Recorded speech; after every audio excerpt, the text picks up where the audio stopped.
everyone. Let me start by telling you a little story. There will be many more like this tonight. Once upon a time, Zeus, the king of gods, had an affair with a mortal woman. He was used to it, and he had fathered various children with mortals, including Perseus, the grandfather of the young beauty he now fancied. Alcmene, that was her name, had a face and eyes that were as charming and as irresistible as Aphrodite's, the goddess of love and beauty. Her wisdom was surpassed by no one, and it was said that she could please men like no woman before her. Alcmene was married to Amphitryon. One day, her husband went to war, and Zeus took the opportunity to trick her into sleeping with him. Using his powers, he persuaded her that he was Amphitryon, returning early from an expedition, and he spent the night with her, making her pregnant. On the same night, her real husband returned, and Alcmene understood she had been tricked. But they also slept together, and she became pregnant again, now bearing twins from two different fathers. But Zeus had a wife too, goddess Hera. And when she found out what her divine husband had done again, she entered in a jealous rage, and swore to get revenge from the soon-to-be-born child of her husband. Zeus was a trickster, and so would she. The king of gods knew that Alcmene was about to give birth, so Hera persuaded him to swear an oath that the next male to be born in the house of Perseus would become High King. Thinking he would grant the title to his own son, Zeus was happy to oblige. But as soon as he swore the oath, Hera went on with her plan. She knew that another son was to be born soon in the house of Perseus, Eurystheus. She hurried to Alcmene's dwelling and slowed the birth of her twins by forcing the goddess of childbirth to sit cross-legged, with her clothing tied in knots near the soon-to-be mother. This caused the twins to stay trapped in the womb. And then she caused Eurystheus to be born prematurely, making him the High King in place of Zeus' son. She, too, could fool her adulterous husband, whose son would have no title. Alcmene could finally have her twins, the son of Zeus, named Alcides, and the son of Amphitryon, Iphicles. For fear of Hera's revenge, Alcmene exposed the infant, but he was taken up by goddess Athena, who often protected heroes, the sons of gods with mortals. Athena brought him to Hera, who didn't recognize the child, and who also had a motherly instinct. Out of pity for the abandoned child, she nursed him. But the baby had so much vigor and suckled so strongly on her breast that he caused her pain. She pushed him away, and her milk sprayed across the heavens, forming the Milky Way. Athena brought the infant back to his real mother, and he was raised by his mortal parents. Alcides was a strong and brave little boy, but his parents knew that Hera had not been appeased and was still after him. She once sent 2 snakes to the twins' bedroom to bite Alcides, but the boy caught them without fear, broke their necks, and was later found by his parents playing with them. In an attempt to protect him from the goddess' wrath, they renamed him Heracles, glory of Hera, in the hope that this would appease her anger. It didn't, and after sending various ordeals his way, she plotted her big revenge. Heracles had reached adulthood, and in the city of Thebes he had married the king's daughter, Megara, and had 3 children with her. His happiness and love for his family were unbearable to Hera. She inspired a fit of madness in Heracles. In his uncontrollable rage, he killed his entire family, his wife, and his children. Devastated by what he had done, Heracles fled to the Oracle of Delphi, the ancient sanctuary where resided Pythia, the priestess of Apollo, the oracle who could see the threads of the future and guide important decisions. Hera was still unsatisfied, and in a new blow she inspired the oracle so that it would direct Heracles to serve Eurystheus, the High King, the same Eurystheus who owed his title to Hera's actions when she had accelerated his birth.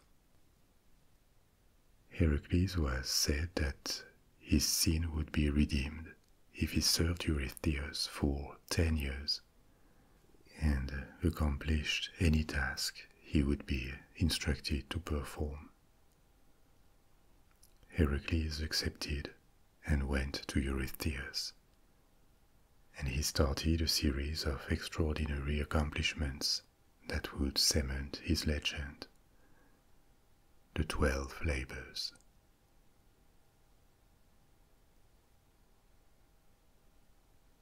This is what we're going to explore tonight, together with many more aspects of ancient Greek mythology and culture.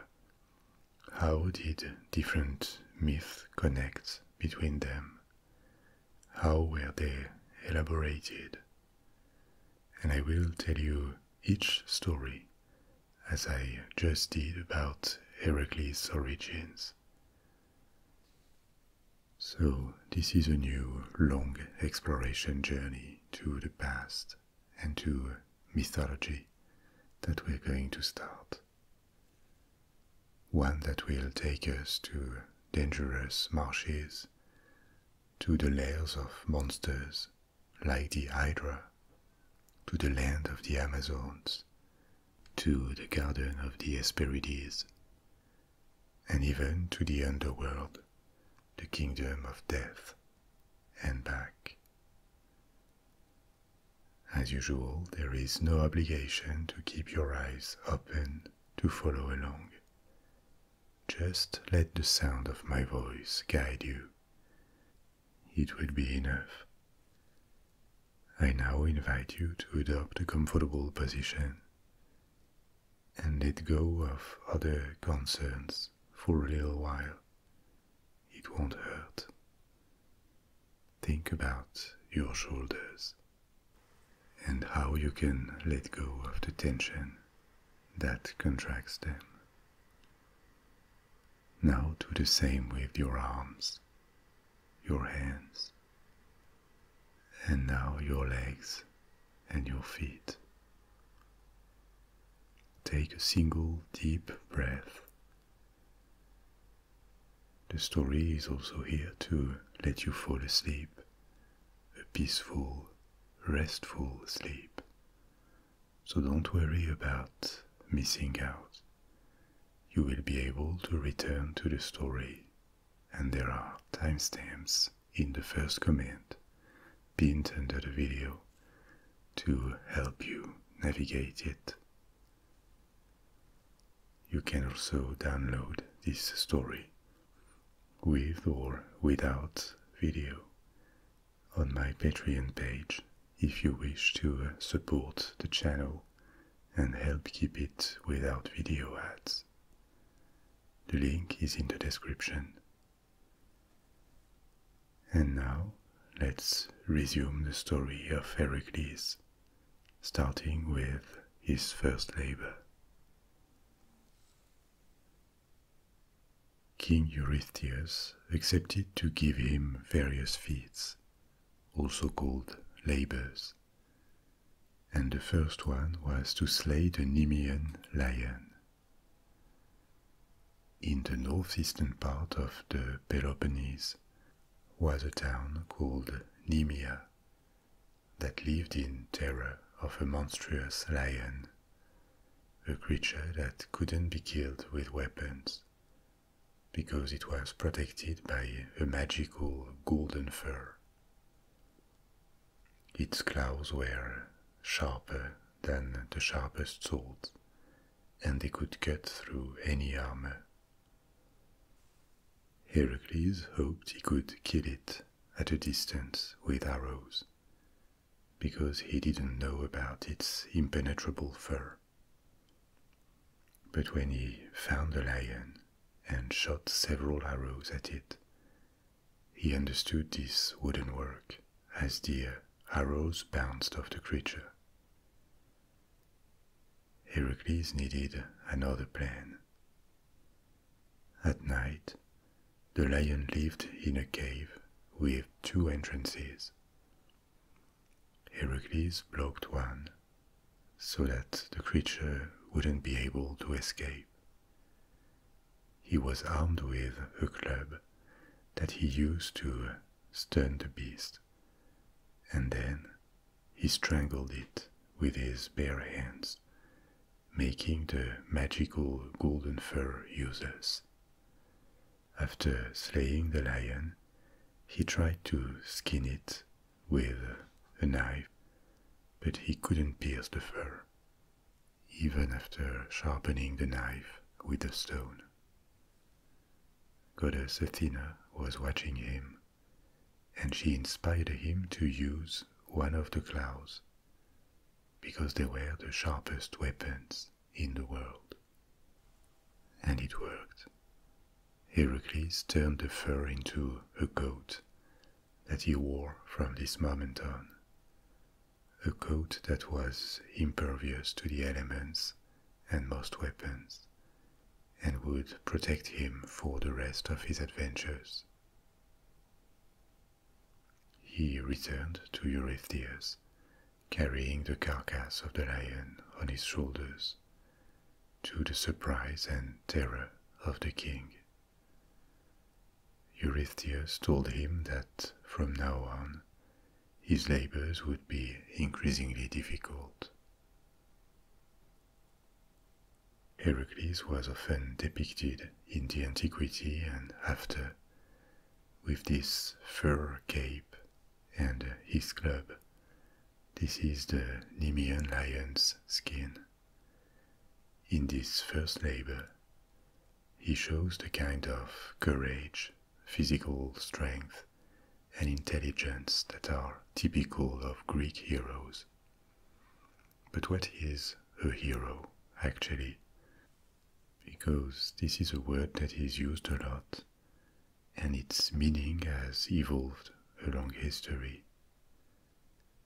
Nowadays, a definition of a hero could be a person who is admired for extraordinary acts of bravery or fine qualities. It can be a real person, dead or alive, or even a fictional character. And so fictional that sometimes the hero of a story is just the main protagonist, regardless of his or her capabilities and actions. In Greek antiquity, the meaning of hero was more restrictive. Heroes were warriors with an exemplary life, living and often dying in the pursuit of honor. They were commonly extraordinarily gifted and had divine blood, so heroes were mythical rather than real characters. They belonged in mythology and literature, and even a very brave, real Greek warrior would never have been called a hero.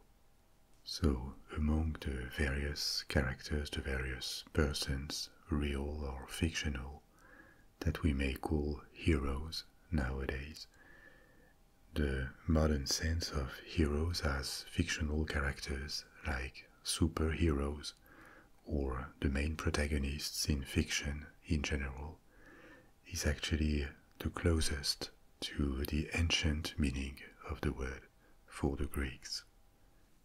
And another characteristic of ancient Greek heroes was that they were always flawed. They could behave with arrogance, almost like children. They could be too naive sometimes, foolhardy.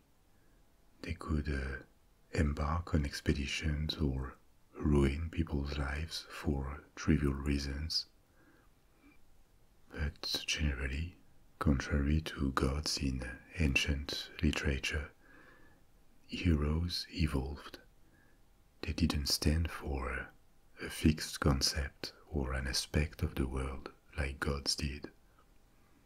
Greek gods, as in many other pantheons, represented or dominated something: war, thunder, the seas, the skies, love, death.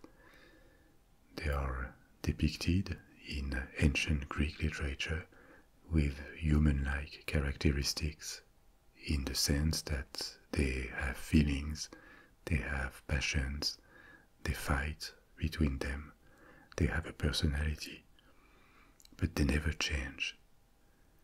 Heroes are much closer to humans, and they have a narrative associated to their existence.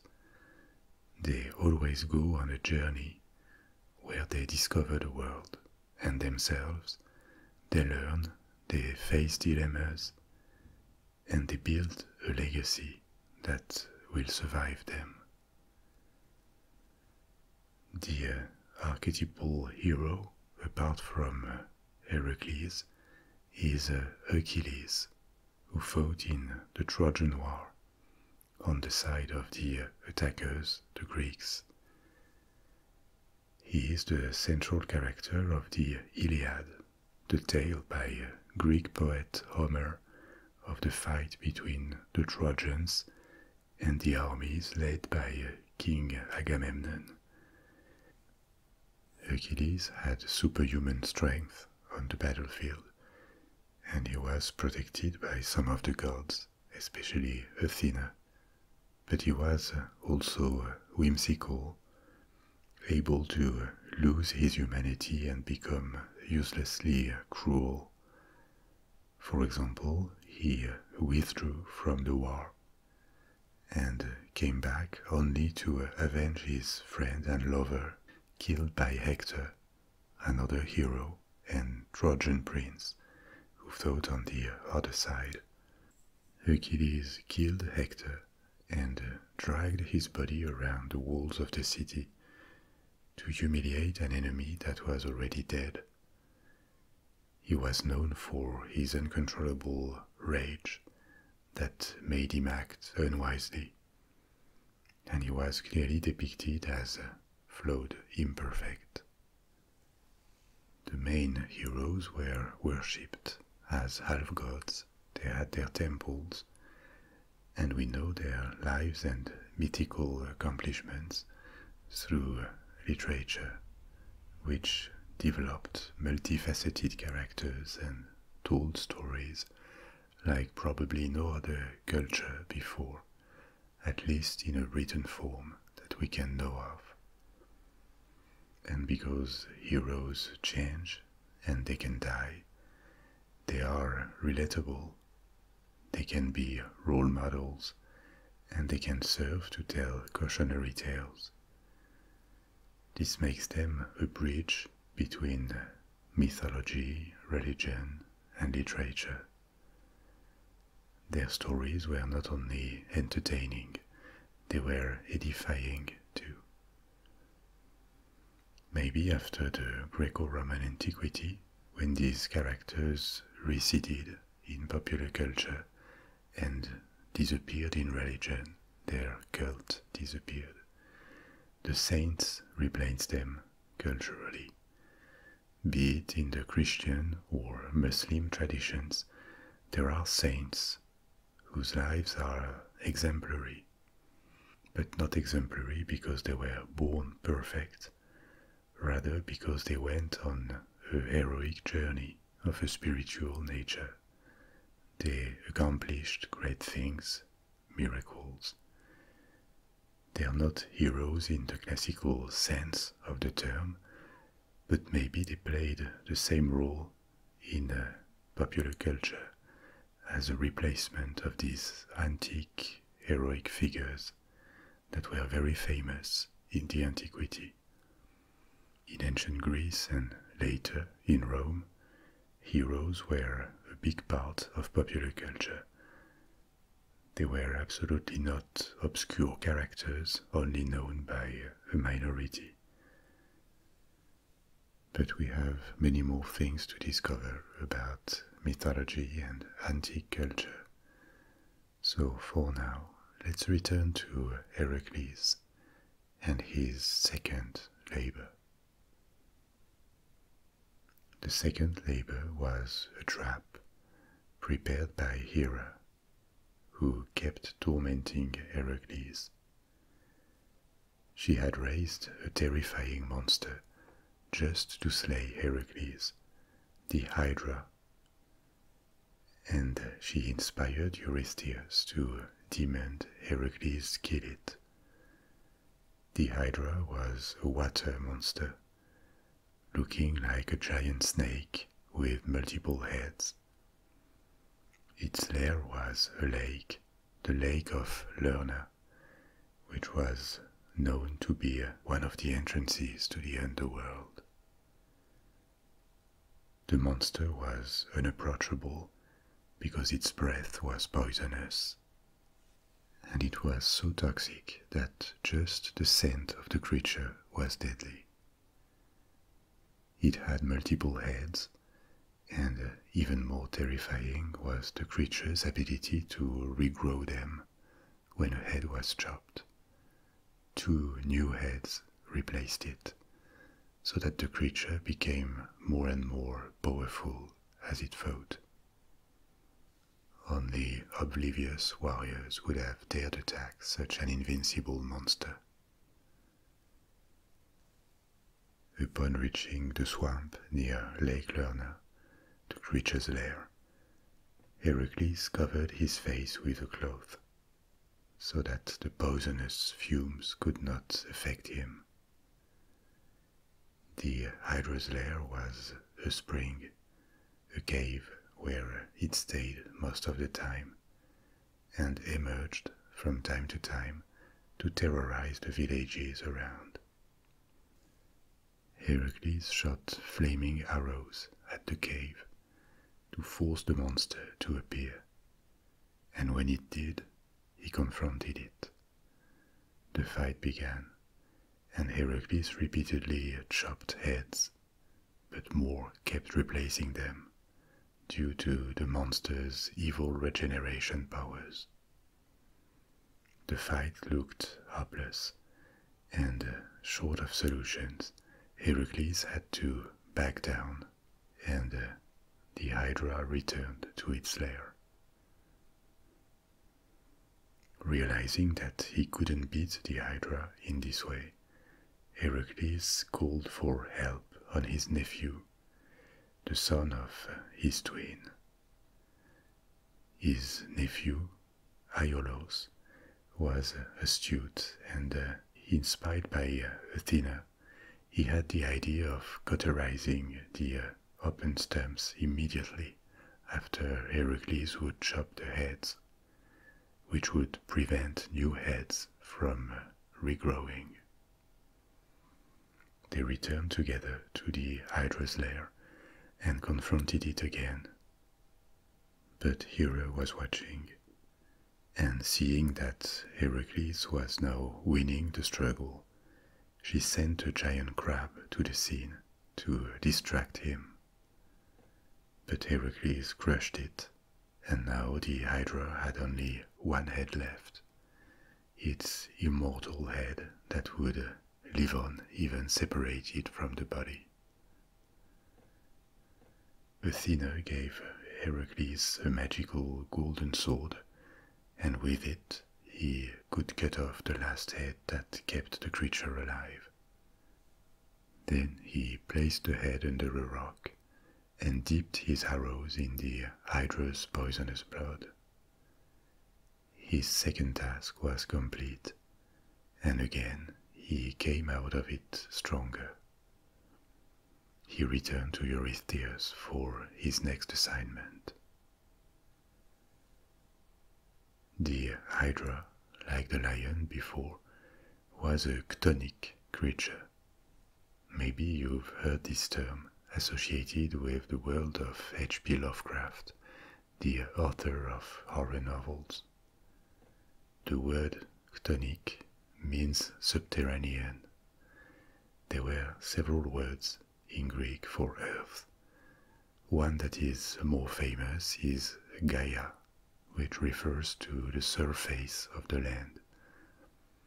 Chthon is another word for earth, but it means in or under the earth. So a chthonic or chthonian creature came from under the earth or from the underworld, but there were chthonic deities too. Deities living under the earth, such as Hades, the god of the dead and the king of the underworld, or Persephone, the daughter of the goddess of fertility and agriculture, Demeter, who had been captured by Hades. These chthonic gods were worshipped and offered sacrifices differently from Olympian gods, the pantheon of gods governed by Zeus, who lived on Mount Olympus. The origin of this distinction between chthonic and Olympian gods, and the way their cults performed their rituals, is not well known. Some archaeologists have supposed that chthonic deities could be remnants of the religion that existed in Greece many centuries before the emergence of what we call Greek civilization. It is believed that the Proto-Greeks arrived in the south of the Balkans in the 3rd millennium BC. They settled in Greece, but little is known of their predecessors. The populations probably mixed, and we don't know much either about their reciprocal contributions to the emergence of Greek culture. But maybe, to an extent, the myth and the religion in ancient Greece were influenced by the pre-Greek or pre-Hellenic cultures. But back to the labors, because I still have many to tell you. Heracles had triumphed once again against a terrifying creature. Eurystheus was inspired by Hera, and like her, wanted Heracles to fail. So, as monsters couldn't get them rid of him, they came up with a new task, one that would not involve killing a beast, and that Heracles would really be unable to complete. In Greece lived yet another fantastical creature, a hind, a female deer, that was sacred to Artemis, the goddess of the hunt and animals. The hind had golden antlers and hooves of bronze. It was a shy and harmless animal, but it was so fast that it was said it could overrun an arrow in flight. Eurystheus, speaking for Hera, asked Heracles to capture the hind, and that looked like a perfect plan. The hind was too fast to be captured, and Heracles' strength would be useless. But even if he did capture it, this would anger Artemis for the desecration of her animal, and she would punish him for the offense, probably by death. It seemed the plan couldn't fail, whatever Heracles would do. So, as his third labor, Heracles was sent to capture the hind. He had begun the search when, one day, as he woke up, he saw the shine of the hind's antlers and started to chase it on foot. Every time he would come close to it, the animal accelerated and easily escaped. Days passed. Weeks passed. Heracles kept chasing the hind all over Greece and even beyond to the land of the Hyperboreans, north of Greece. Months passed. And finally, one day, his perseverance was rewarded. The hind had a second of distraction, and he took advantage of it. The animal was caught. Heracles returned with the hind, but on his way back, he encountered Artemis and her brother Apollo. He begged the goddess for forgiveness, explaining that catching the hind was part of his penance, and that he hadn't chosen this labor. He promised to return it as soon as the animal would have been presented to Eurystheus. Artemis was not as bitter and vindictive as Hera, so she understood and forgave him. Eurystheus and Hera's plan had failed again. When Heracles presented the hind to the king, he was told the creature would become part of his collection of exotic animals. But Heracles could not let this happen, because he had promised to return it. So he accepted to hand it over on the condition that Eurystheus himself came out and take it from him. The king came out, but it was a trick. Heracles freed the hind, and it sprinted back to its mistress, leaving no chance to the king to catch it. Heracles blamed Eurystheus for not being quick enough, and he could get away with the tricky situation he was in. There are different versions of this labor. In other versions, Heracles captures the hind when it is asleep, or it traps it with a net. Because as the rest of mythology, these tales were told and rewritten by multiple authors, Greek initially, and then Roman. Rome adopted a great deal of Greek myth and gods, together with many other aspects of Greek culture and science. The 12 labors of Heracles were initially 10, or maybe even less. But as new chapters were added to the story, it changed. Eurystheus would have demanded 10 labors. This is a point of the story that was solid, well established.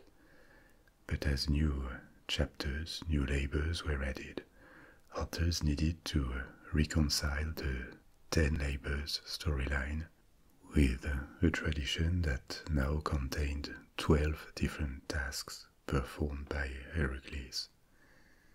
So later, after the classical period of Greek culture, a little variation was added. 2 labors were disqualified by Eurystheus. The slaying of the Hydra, because Heracles had received help from his nephew, and another one I'll tell you about later. This is why Heracles had to go through 12 labors to finish the list of 10 Eurystheus and Hera gave him. There are also episodes involving centaurs, half men, half horse creatures, and the wisest of all of them, Chiron, who had received the gift of immortality, or Prometheus, the titan credited with stealing fire from the gods to give it to men. These characters appear in different labors depending on the versions, but they're going to be featured in our next labor. Because after 3 labors, Heracles was not even halfway into his penance, and he was now ready for his 4th assignment. A fast-running creature had been no match to Heracles, so this time Eurystheus and Hera returned to a dangerous animal. In the primitive islands of Arcadia, a place where no humans in their right mind would go, because it was populated by wild creatures that ate human flesh, lived a monstrous boar, a giant wild pig. The animal stayed on Mount Erymanthos, but sometimes it entered in a rage that made it run around the country and lay waste to the farmers' fields.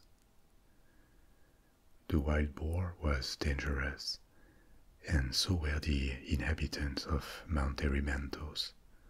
A large group of centaurs lived there, with their chief, Chiron. Heracles may be able to defeat one monster at a time, but what could he do against dozens of monsters? So they instructed the hero to capture the boar. What the conspirators ignored was that Heracles was friends with Pholus, a kind and hospitable centaur. He visited his old friend on his way to Mount Erymanthos. They soon went to Pholus' cavern to eat, and Heracles asked for wine. Pholus had a jar of wine, an ancient gift from Dionysus, the god of winemaking and madness. Pholus agreed to open the jar, but that was foolish of him. The smell of wine attracted the other centaurs. They started to drink and became mad. Centaurs were only half human. They were naive and brutal creatures. So they attacked Heracles. Our hero had to shoot at them with his poisonous arrows, which made them retreat to Chiron's cave. Chiron was immortal and the wisest among centaurs, so once the creatures had been scattered, Heracles visited him to gain advice on how to catch the boar, because the animal was at the same time very fast and very strong. Chiron told him to drive it into thick snow. The snow would slow down the boar and exhaust it. And so it was done. Heracles caught the boar, bound it, and returned to Eurystheus. The king was so frightened of the monster that he hid inside a half-buried jar used for storage and begged Heracles to get rid of the beast, which the hero did. It seemed that killing or capturing creatures was definitely not the kind of task that would make Heracles fail. So 3 days later, when he had recovered his temper, Eurystheus gave him a new labor. He was sent to clean the stables of King Augeas. Augeas owned the largest stables in Greece, and they housed the single greatest number of cattle in the country. The livestock was also immortal and produced an enormous quantity of manure. The task of cleaning these stables looked so discouraging that they had never been cleaned. It was even impossible to enter the stables, and they were known all around Greece for being the filthiest place in the entire country. Heracles had gained glory capturing or slaying monsters, and Eurystheus understood it had been a mistake to give him the opportunity to shine. Cleaning stables would not only be impossible, it was humiliating. As Heracles left to King Augeas' palace, Eurystheus rubbed his hands with glee, already imagining how the glorious hero would be ridiculed. Heracles visited Augeas and offered to clean his stables. The king accepted, and even offered Heracles 1/10 of his cattle if the job was finished in 1 day. He didn't think for a second this was possible. But all had underestimated Heracles' ingenuity. Instead of trying to clean the stables directly, he used nature to do the work. There were 2 rivers passing nearby. Heracles dug ditches and diverted them to make them pass through the stables. So, in just a few hours, the waters had taken away everything and left the stables as new. When he returned to Augeas to claim his prize, 1/10 of the cattle, the king reacted angrily. He refused to honor the agreement, arguing that the rivers, not Heracles, had done the work. The king's sons supported their father, except one, Phyleus. Heracles killed them all and gave the kingdom to Phyleus. He then returned to Eurystheus, but like Augeas, Eurystheus refused to discount the success of this labor, because the waters had done the work, and additionally because Heracles had been paid for his work. With his labor of slaying the Hydra also disqualified because he had received help, Heracles had completed 5 tasks, but only 3 were finally accepted, leaving 7 more. The main theme in this 5th labor is the use of ingenuity, intelligence to achieve what otherwise looked impossible. This is a recurring theme in Greek mythology, and so is the idea that nature can be put to work by man to demultiply his output and his well-being. this conception of the world, that nature is a force that can be and should be tamed by the intellect and technique, is a specificity of Greek culture. Technically, it is something all civilizations did, of course. Agriculture, tools, or the use of fire are ways to use nature to our advantage. But the Greeks theorized and praised it. This conception was passed to other antique cultures, especially to the Romans, and it became a trait of Western culture, for better or worse.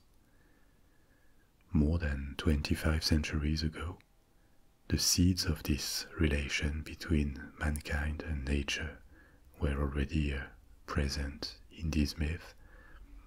Not only the labors of Heracles, the myth of Prometheus about the transmission of fire stolen from the gods to men also carries the belief that through the acquisition of knowledge and technique, men elevate themselves.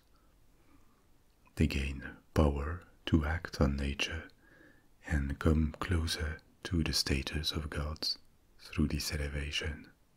This ingenuity would come handy again in the sixth labor.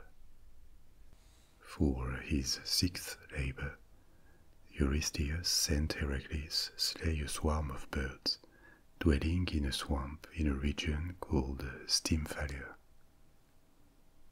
These birds were a plague to the entire region. Their beaks were of bronze, their feathers were of metal and sharp. They could launch them at their victims, and everywhere they went, they left poisonous dung. They had migrated to a swamp in Stymphalia, bred and multiplied. From their nesting place, they swarmed over the countryside. They ate crops and fruits, and they attacked people. Some had tried to hunt them, but the birds had wounded and killed their attackers with their beaks that were sharp enough to pierce any armor. Heracles walked to the marsh where they nested, but he couldn't reach the nests of the birds because the ground would not support his weight. Once again, he was in trouble, but goddess Athena was watching. She gave him a rattle that could be very noisy, and Heracles understood how he could make good use of it. He climbed to the top of a mountain that overhung the swamp and shook the rattle. The birds were frightened into the air. Quick as lightning, Heracles shot many of them with his poisonous arrows. The rest escaped far away, never to plague the region again. He brought some of the dead birds to Eurystheus as proof of his success, and was now ready for his seventh labor. The 6 first labors had taken place in the Peloponnese, the south of Greece, except for the hunt of the hind that had taken Heracles farther to the north. For this new assignment, Hera and Eurystheus decided it was time to send Heracles far away to capture the Cretan Bull on the island of Crete, the kingdom of Minos. For a long time already, this bull had terrorized Crete, and Minos was not innocent of it. At the beginning of his reign in Crete, he had prayed Poseidon, the god of the seas and protector of Crete, to send him a white bull as a sign of his right to rule rather than any of his brothers. Poseidon had sent Minos the bull, larger than any other and white as snow, with the understanding that the animal would be sacrificed to him. When Minos saw the bull, he found it so extraordinary, so fine, that he didn't want to sacrifice it. So he sent the animal to his herds and substituted another inferior bull for sacrifice. But gods couldn't be fooled so easily. Poseidon saw that the king had tried to keep the gift, and he decided to punish him. He asked goddess Aphrodite to make the queen, Persephone, fall in love with the bull. And Aphrodite made it happen. Of this unnatural affair, a half-man, half-bull creature was born, the Minotaur. Then Poseidon passed on his rage to the bull, causing it to sow destruction upon the island. Desperate about what he could do, Minos consulted the Oracle at Delphi, after which he ordered the construction of the Labyrinth to hold the Minotaur. But the Minotaur's father, the bull, was still loose and had been wreaking havoc on Crete for years. It leveled walls, destroyed orchards, and uprooted crops. Minos gave Heracles permission to take the bull away. Heracles captured it and shipped it to Eurystheus. This chapter of the myth refers to the cult of the bull, which was very ancient in Crete and the southwest of Anatolia. We know it dates back several thousand years, thanks to archaeological discoveries. The iconography around the bull was very present in Minoan culture, which was the culture of Crete before it was integrated to the Greek world. The bull was a chthonic animal, that is to say from the underground. You remember we talked about chthonic cults earlier. And Greek myth about bulls, such as the Cretan Bull and the Minotaur, are probably a product of the integration of these cultures.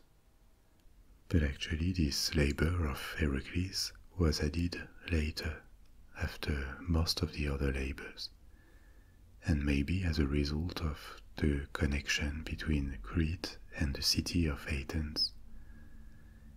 Another famous myth that I told you about in another story is the Labyrinth and the Minotaur.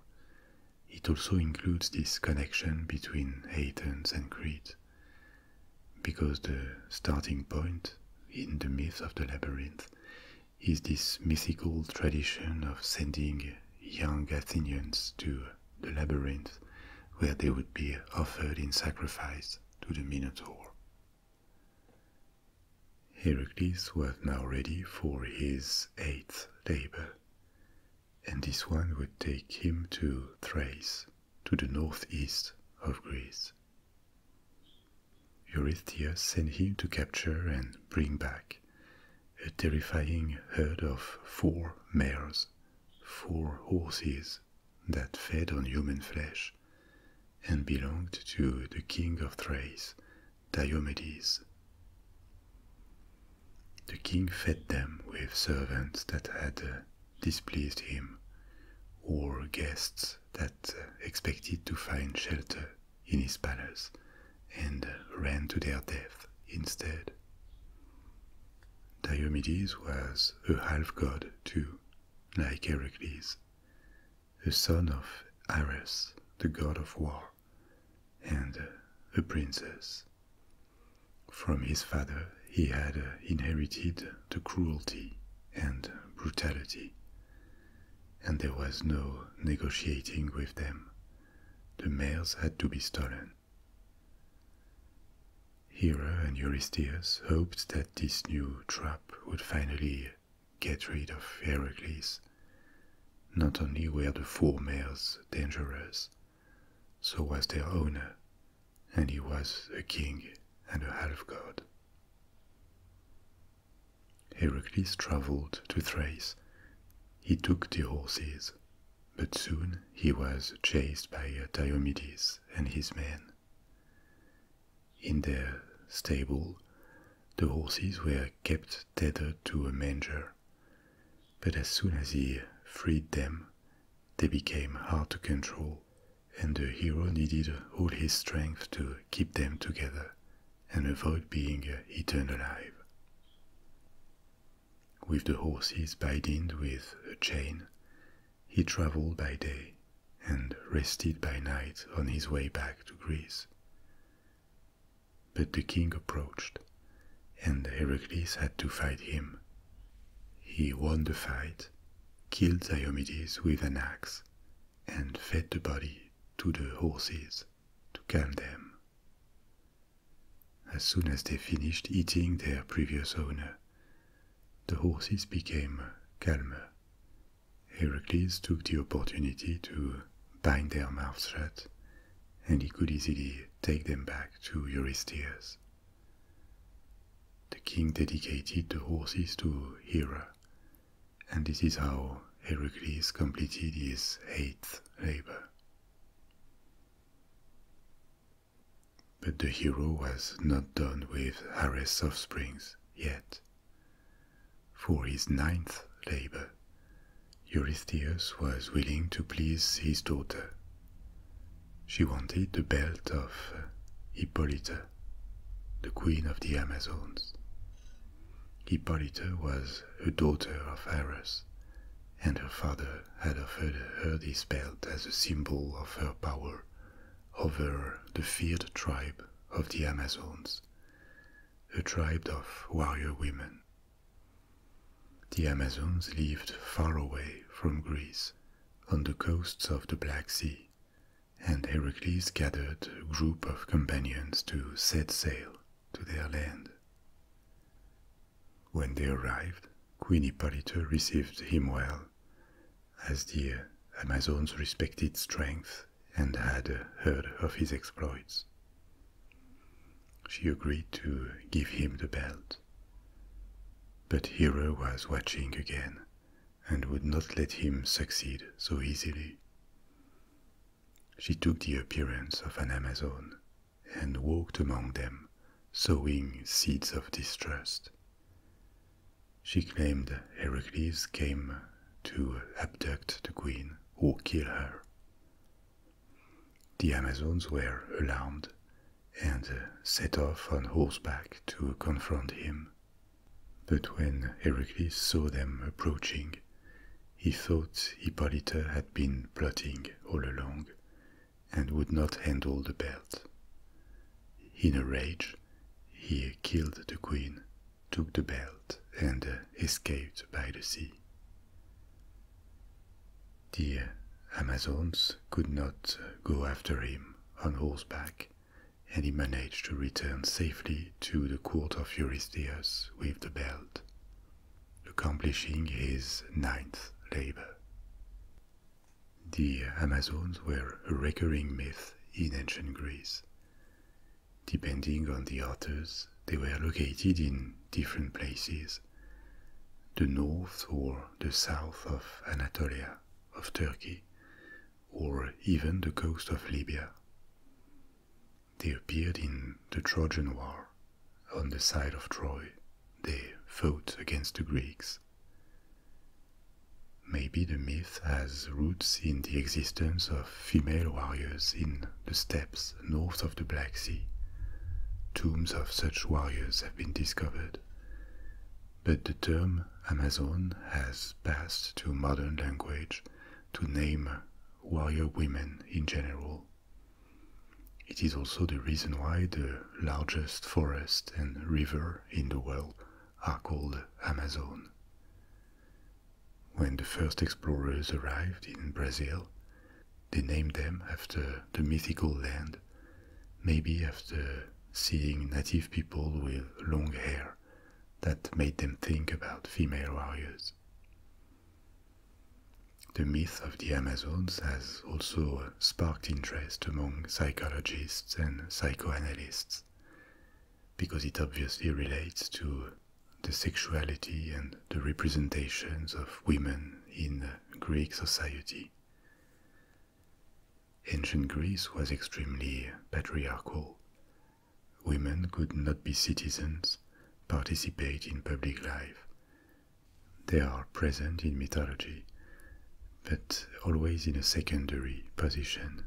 They always matter more because of the feelings and actions they inspire to men. They are never subjects, in the sense that they cannot modify their destiny thanks to their will or their abilities.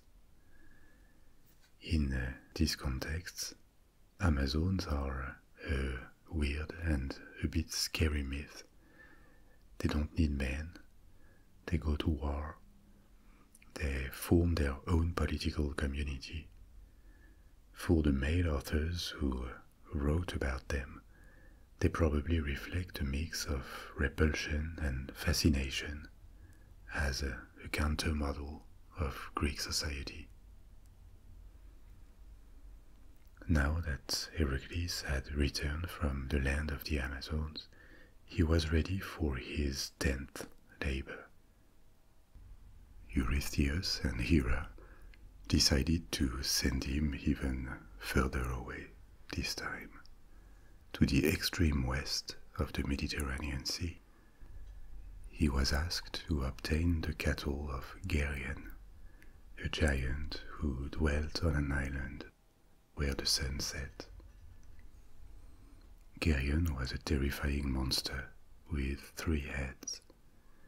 He owned a 2-headed hound, which was the brother of Cerberus, the 3-headed hound that watched the doors of hell.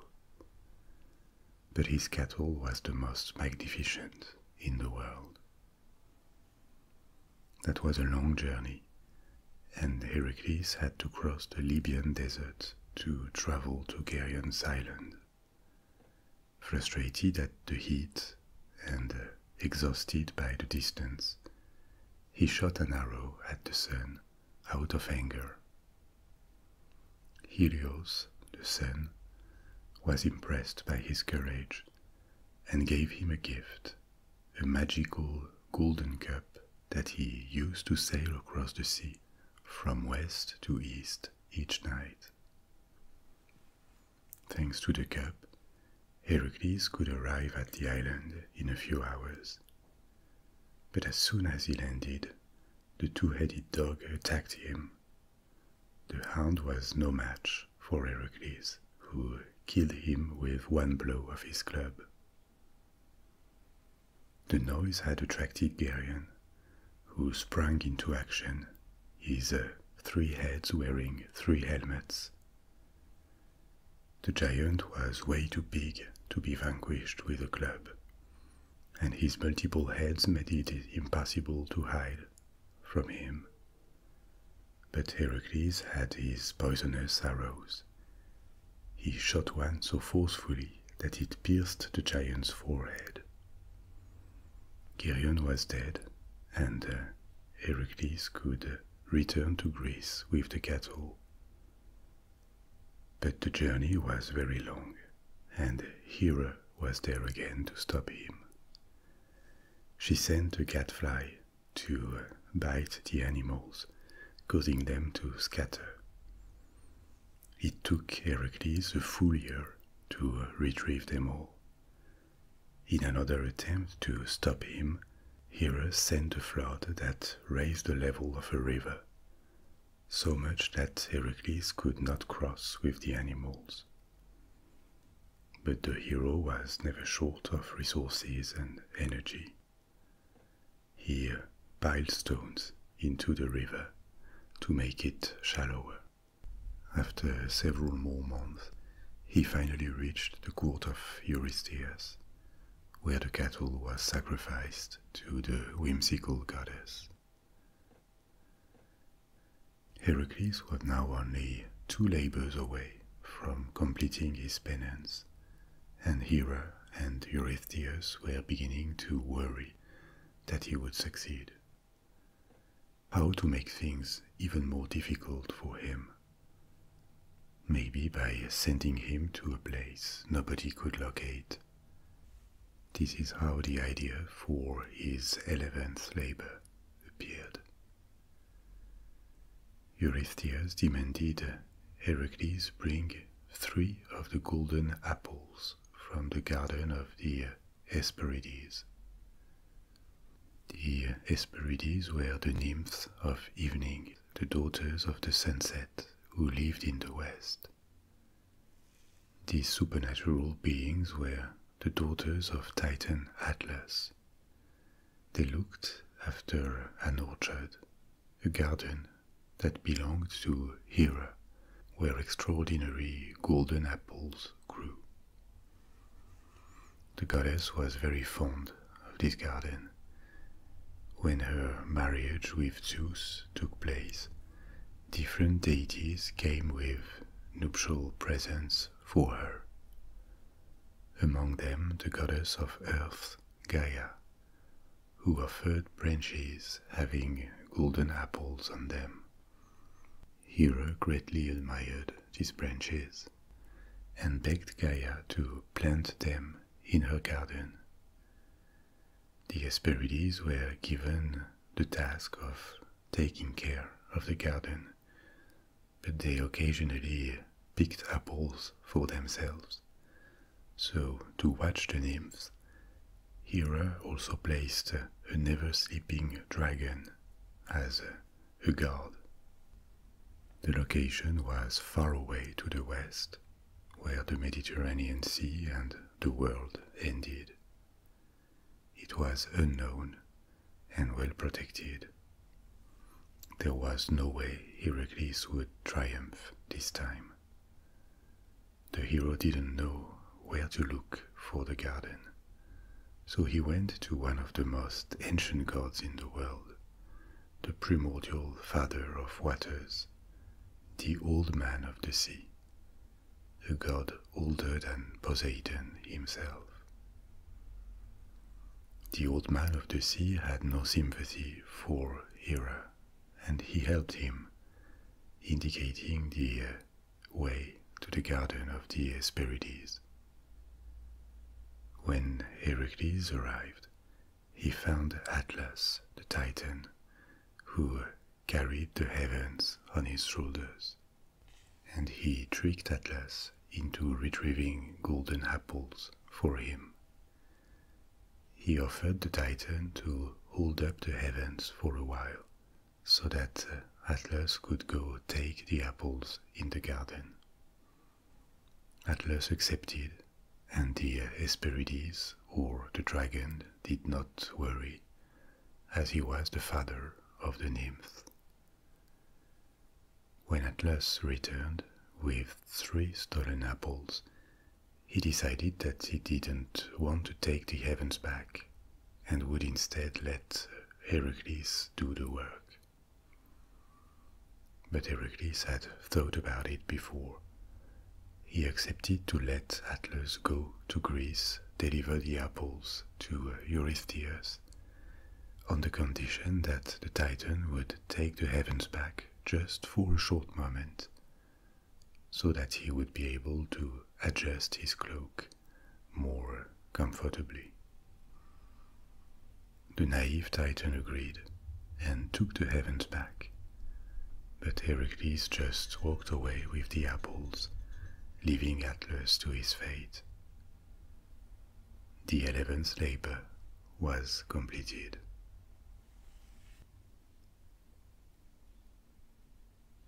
Eurystheus and Hera were dismayed again at his triumph, and tried to imagine the most difficult labor they could think of. And they came up with his 12th labor. Heracles was asked to go to the underworld and capture Cerberus, the three-headed giant dog that was the guardian of the gates of the underworld. The underworld was a terrifying place, where Hades reigned and dictated the rules. Mortals kept trapped there, and even heroes like Theseus had not been able to return. To prepare for his descent into the underworld, Heracles went to Athens to be initiated to its mysteries. Gods Hermes and Athena guided him along so that he would be ready. Heracles descended through a cavern that was one of the entrances to the underworld, and after some time in this dark place, he found Hades and asked the god for permission to bring Cerberus to the surface. Hades knew about his labors and how Hera had repeatedly tried to cheat against Heracles. He gave his permission, but on one condition. The hero would have to subdue the beast without using weapons. Heracles overpowered Cerberus with his bare hands and succeeded again, then went up and returned to the Peloponnese to bring it to Eurystheus.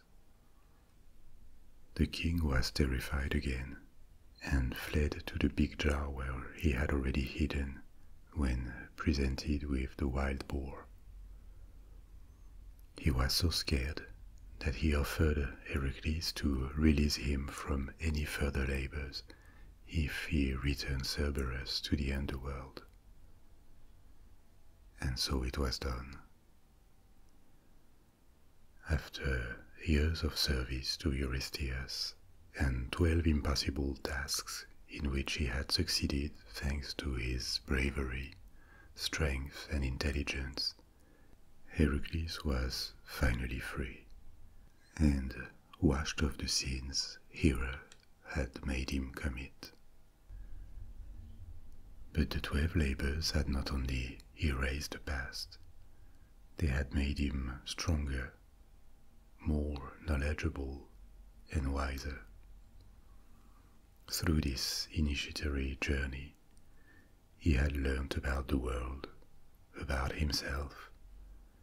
He had thought, and so have we as we followed his footsteps. But we have now reached the end of the journey.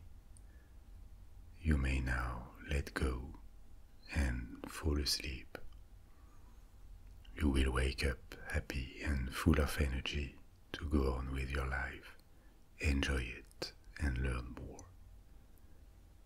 Thank you for following me along this long exploration of ancient myth. I'll talk to you soon for another adventure.